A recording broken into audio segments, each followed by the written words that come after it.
ខ្ញុំបាទសូមជម្រាបសួរពុកម៉ែមីងទាំងអស់គ្នាបាទថ្ងៃនេះគឺថ្ងៃទី14ខែមិថុនាឆ្នាំ2025ហើយ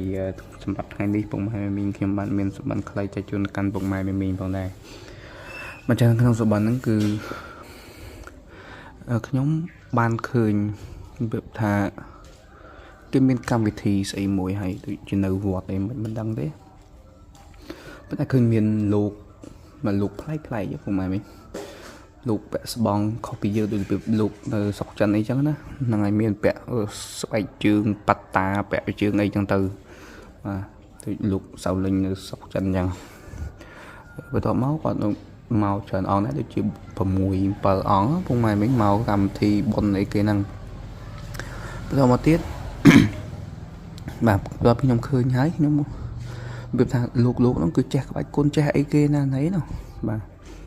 ហ្នឹងហើយខ្ញុំក៏បានទៅជួបជាមួយគ្រូម្នាក់បាទជួបមួយគ្រូម្នាក់ស្រាប់ថាគេយកដៃមកត្រូវចកាខ្ញុំស្រាប់លើកខ្ញុំផុតដីពុកម៉ែមីងបាទលើកខ្ញុំផុតដីហើយក៏តម្លាក់ខ្ញុំចុះមកវិញស្រាប់តម្លាក់ខ្ញុំចុះមកវិញខ្ញុំ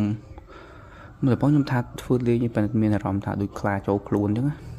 ខ្លាចូលខ្លួនខ្ញុំរត់ជើង4ពុកម៉ែមីង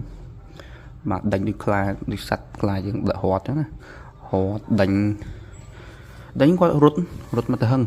មកខ្លាចមែនតើណាគាត់ខ្លាចខ្ញុំមែនតើរត់មកទៅហឹង